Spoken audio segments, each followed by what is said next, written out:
Uma praia repleta de mistérios inexplicáveis que coleciona mais de 300 aparições de OVNIs nos últimos 25 anos, se tornou uma importante rota ufológica de pesquisas.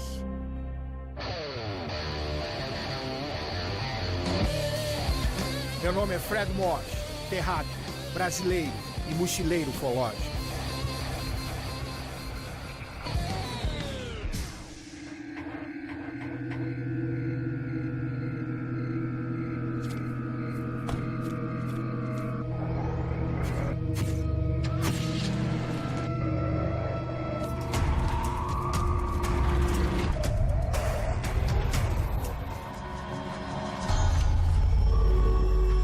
Eu e minha equipe vamos colocar o pé na estrada em busca de diferentes fenômenos extraterrestres.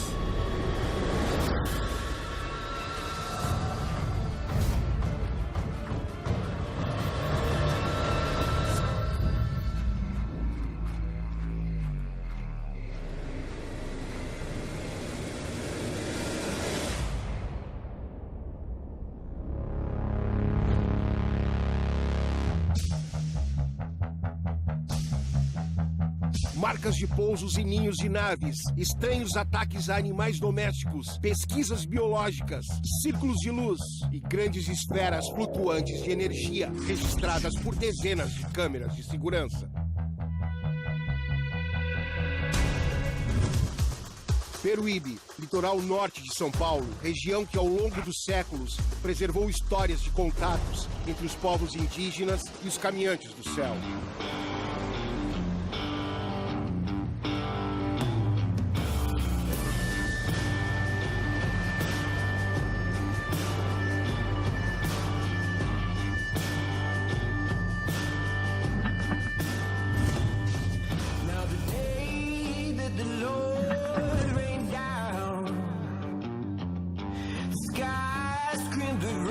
Uma coleção de fenômenos na região, a maioria concentrada no ano de 2008, começou a chamar a atenção de diversos ufólogos do país. Dentre eles, alguém acostumado aos mistérios da Praia do Guaraú.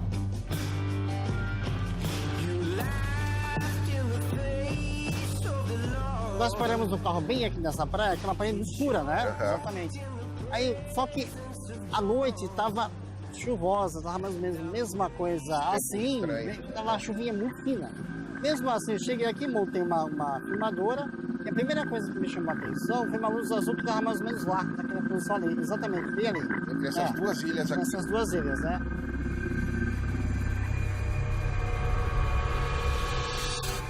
E uma coisa que eu notei é que ela tava na linha do horizonte. Na linha, não tava nem acima nem embaixo, só na linha do horizonte.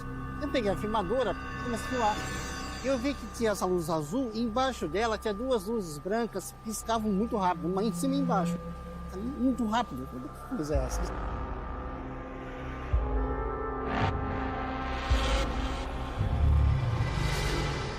E aquela luz ficou ali, e não saía.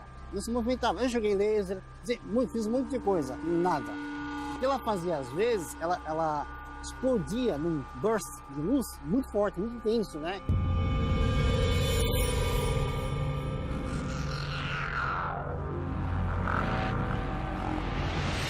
Tem um outro caso ainda do bairro São José que eu queria que tu me falasse sobre ele. Do pouso. Exato. É. Mais ou menos nessa mesma época teve uma onda aqui em Peruíbe que foi as pessoas viram uma luz, né, alaranjada, e logo depois apareceu uma marca de pouso. Alguma coisa que baixou até o terreno e lá é tabual, são tabuas, né, uma planta aquática. E aquilo realmente ficou em forma de bacia, alguma coisa chegou muito perto.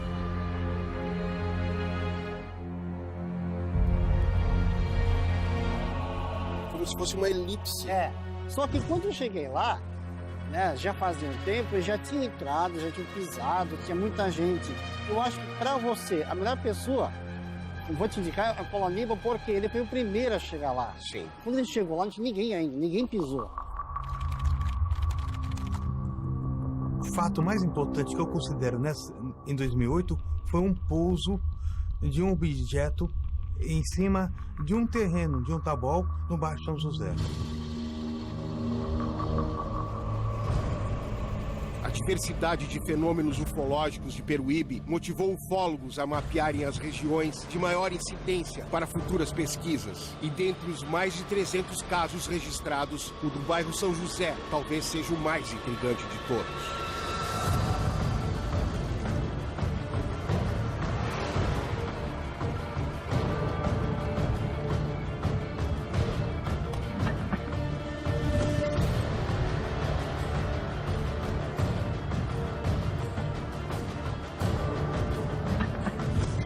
Quando eu fui chamado pelo oficial da Defesa Civil para averiguar um caso muito estranho no terreno de uma vizinha lá no bairro São José, e de imediato viemos para cá.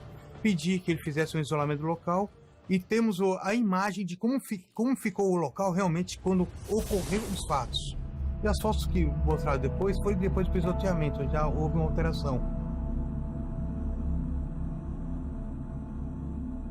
Uma das coisas que reforçam a nossa teoria que o objeto não pousou, não havia nenhuma marca de trem de pouso, não havia depressões, não havia nada que indicasse que ele tivesse efetivamente amassado para pousar. E toda vez que algo pousa, ele deixa uma marca, por causa do peso desse objeto.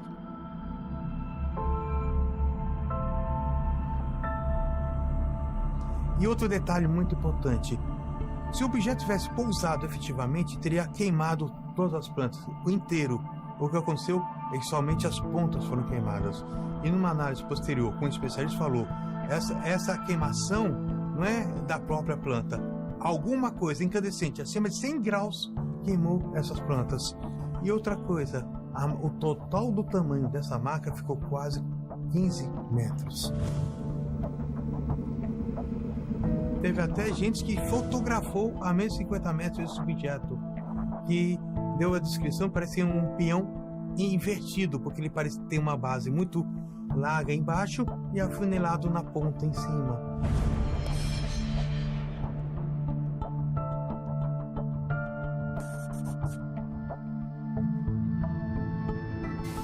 Paulo, então a partir desses acontecimentos é que foi criada a rota ufológica. Sim, logo em seguida, a partir do começo do ano seguinte, nós formulamos um roteiro para exemplificar casos de casuística. Foi uma série de acontecimentos onde as pessoas viram objetos estranhos, perto e de longe, até sobre o mar. Em certas regiões, principalmente onde se concentravam relatos. Por exemplo, o Guaraú, que é o relato de Jamil, está dentro desse roteiro, a gente colocou dentro desse roteiro. As ruínas do Abarebebê, que é um sítio arqueológico, talvez o mais importante aqui da região, é um ponto de grande avistamento de OVNIs.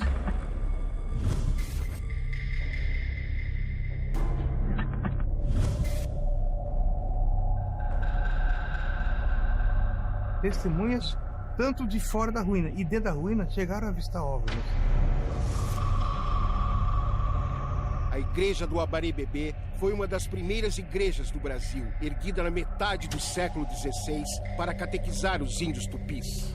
O mesmo povo que dizia se comunicar com seres saídos de dentro de bolas de fogo. Tais relatos poderiam explicar a aparição de OVNIs nos dias de hoje? Luzes e naves que pairam acima do cemitério indígena e da antiga obra dos jesuítas?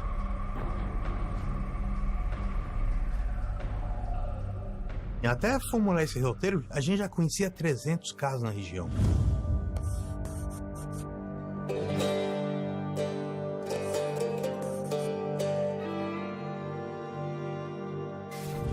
Paulo, por que tu acha que esses fenômenos ocorrem justamente aqui? Primeiro, tem a questão biológica que envolve a jureia. A jureia tem espécimes de plantas e animais, só existe aqui. É uma região endêmica de riqueza biológica. O banco genético é muito grande. Outra questão que eu acho que tem importância é a questão mineralógica.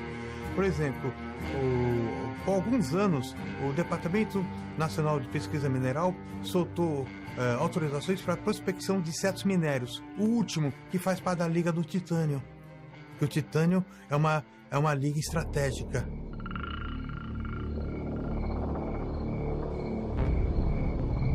Um disco voador à distância altera o campo magnético, isso daqui é cilíndrico. Então ele tem esses mecanismos. E outra coisa que vale a pena enfatizar que houve um blackout aqui na região. Que momento foi esse blackout? Foi durante a noite, sei lá, foi durante a noite, no momento que estava observando esse objeto.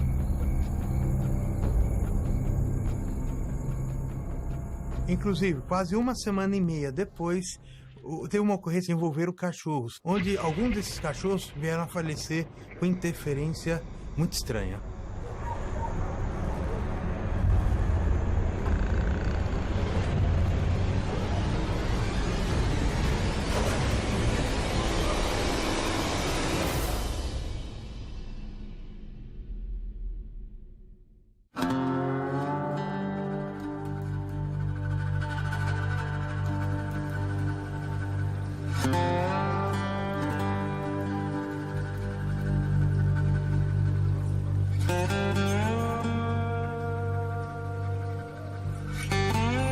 Um espaço de preservação onde a natureza encontrou a paz, até o dia em que a paz foi abalada por algo estranho e desconhecido.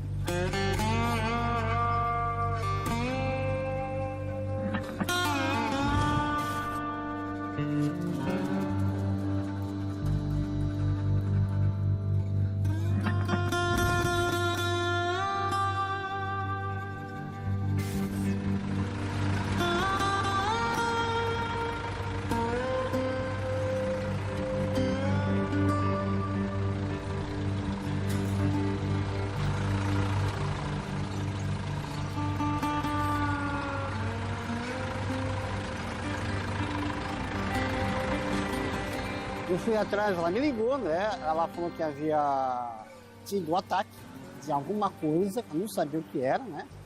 E 4 ou 3 cachorros tinham realmente sido atacados e mortos. Aí eu falei, quanto tempo? Mais uma semana mais atrás, né? Eu falei, mas vou fazer o que aí? Ah, eu guardei os cachorros para você. Eu guardou onde? No freezer. Ah, vamos lá. Em especial, eu gosto muito dessa foto porque ela indica como ficou configurado a questão do cadáver do cachorro. Não havia justificativa que explicasse de maneira natural essa situação.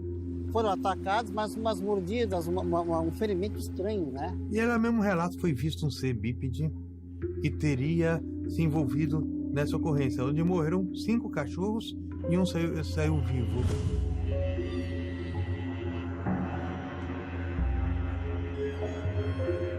Aí eu falei, vocês viram o que fez isso? Ela não vi. E ela viu alguma criatura pulando os 3 metros. E não deu tempo de ela identificar o que era. Foi um total de 5 cachorros mortos e um que sobreviveu.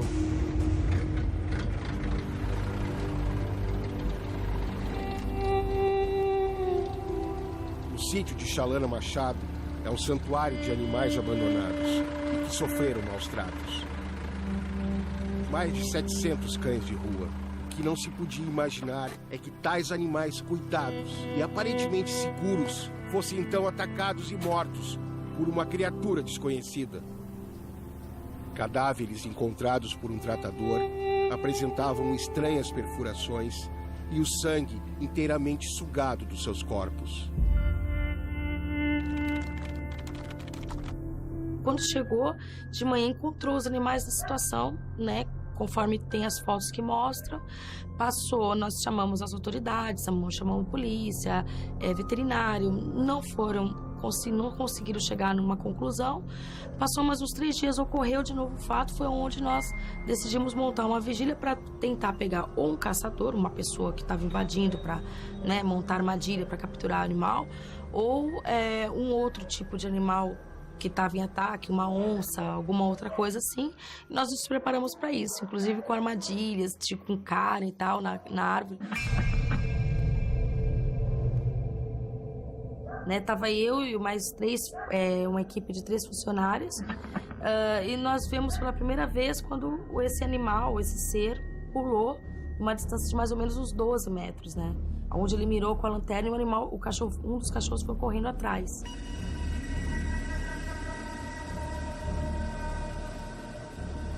Foi quando nós vimos o ser e decidimos chamar o pessoal do ufológico lá da equipe do Guarujá. Ele tinha uma pele lisa, como se fosse uma pele de foca. parecido com uma cara de morcego, umas orelhas pequenas, meia pontuda, os pés deles pareciam esses pés tipo de canguru, que dava de 2 pernas e com a mão meio assim, mais ou menos 1,30 m. Com certeza foi um ser extraterrestre, porque antes de acontecer esses ataques, teve o caso que aconteceu no bairro São José.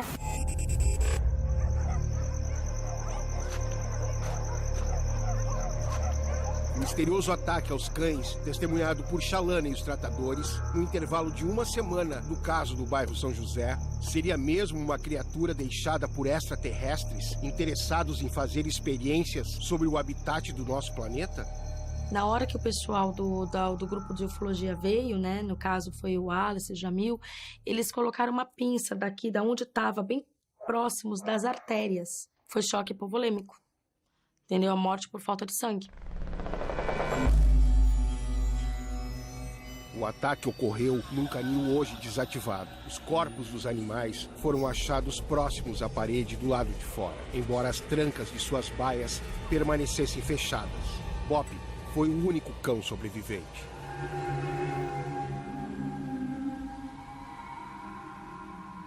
Na verdade, o Bop era como se fosse um cão pastorzão, né? Ele dominava o campo. E ele sempre foi meio agressivo, assim, meio rebelde. E, de repente, quando aconteceu esses ataques, nós encontramos ele dentro de um buraco, certo? Ferido. Ele tinha cavado um buraco perto de uma árvore. E ele estava dentro desse buraco. E completamente em choque. E depois disso, ele ficou o cachorro mais bobo do mundo. Se por um lado, o sítio do projeto Anjinhos da Rua e o bairro São José estão na rota ufológica de Peruíbe, por outro, um local entre os dois pode ser considerado um ponto extraoficial de avistamentos de fenômenos extraterrestres. Quem vai nos falar sobre esse verdadeiro mirante das estrelas é um ufólogo, investigador e especialista nos casos antigos e atuais da região. Em 90, 91, como havia várias incidências, tanto ufológicas como algumas outras paranormais, eu comecei a investigar dentro da minha área as situações que aconteceu aqui em Peruíbe. Quando nós começamos a mapear aqui a região, Peruíbe, nós colocamos aqui, esses pontos vermelhos são todos casos ufológicos que nós tivemos contato. Para mim, que estou aqui desde 1983, a maior área de incidência é essa daqui, ó. Seria nessa direção aqui, nessa direção, a direção da Queimada Grande. Certo. Quais são os outros pontos que a gente consegue ver daqui? Ali é o Guaraú, né? Sim, ali atrás do morro é o Guaraú. E aqui, o avistamento, ele é fenomenal, porque ele é diário. Se eu te falar, vamos lá ver à noite, você vai ver. Me diz uma coisa, tem um outro caso também que tu está investigando, da Sandra. Tu pode me falar sobre esse caso? Então, cara, a Sandra, ela teve acesso a um material. Câmeras de vigilância gravaram luzes em forma pequenas e em formas gigantes. E ela resolveu me confidenciar e me pediu ajuda para decifrar o que era aquilo, o que estava acontecendo. Me passou as imagens, eu analisei um pouco as imagens, precisa de alguns recursos especiais, mas nitidamente você vê, inclusive, os raios saindo. Na casa dela, parece que esses orbes a perseguem.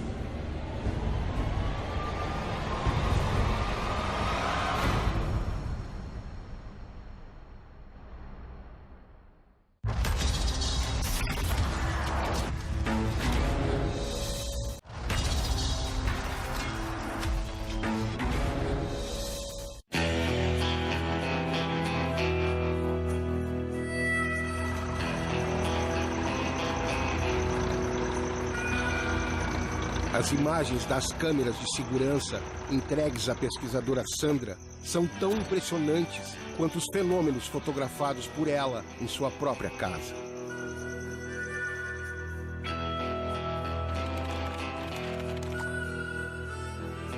Bom, foi no ano de 66, na cidade de Piracaia. Naquela época não tinha nada, então as pessoas se distraíam na praça, onde tinha a igreja, né? E eu era pequenininha, brincando, de pega-pega com outras crianças, os adultos conversando. E quando foi minha vez de procurar os amiguinhos, eu vi uma criatura bem de frente. A hora que eu abri o arbusto, estava ali.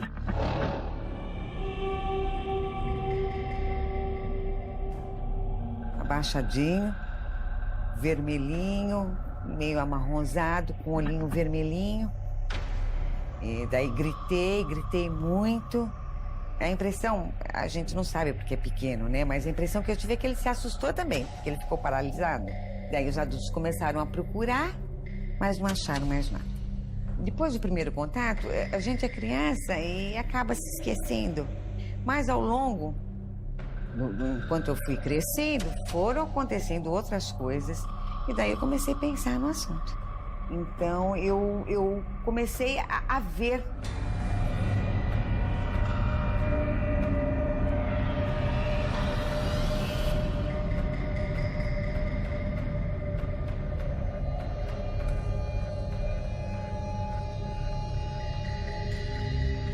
E essas bolas começaram a vir na minha direção.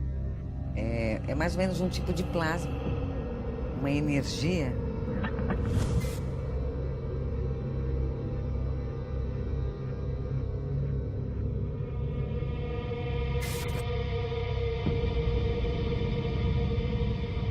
Eles podem tomar qualquer tipo de forma, eles têm poder para isso. Então, vem, tá? E fica em cima da minha casa. E logo em seguida eu já começo a ver os orbes. Eles aparecem no telhado, eles aparecem dentro da casa. A gente fotografa eles sempre assim numa interfase. Eles nunca estão fixos, eles são meio transparentes. Você vê que eu tenho umas fotos aí que me toma inteirinho.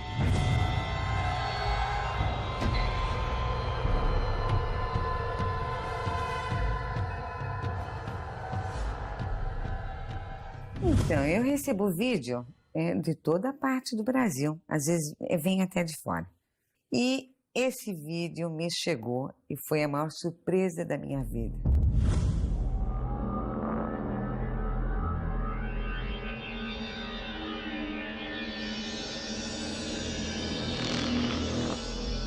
Eles tomam conta de 23 câmeras de segurança e numa dessas vigias dele lá, ele se deparou com uma bola gigantesca.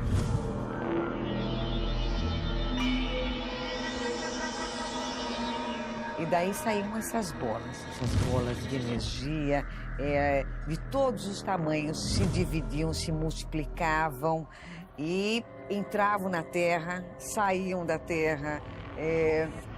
Assustador.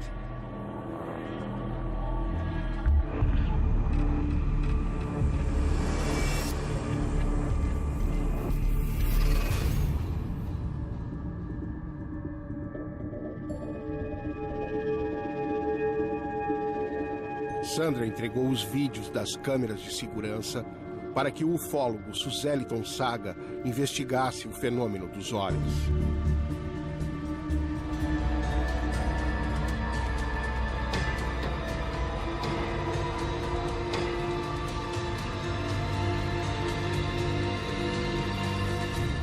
Convidei o Saga para me ajudar a instalar as câmeras de segurança na casa de Sandra, a fim de investigarmos o fenômeno dos orbes, que de um jeito ou de outro não param de chegar até ela.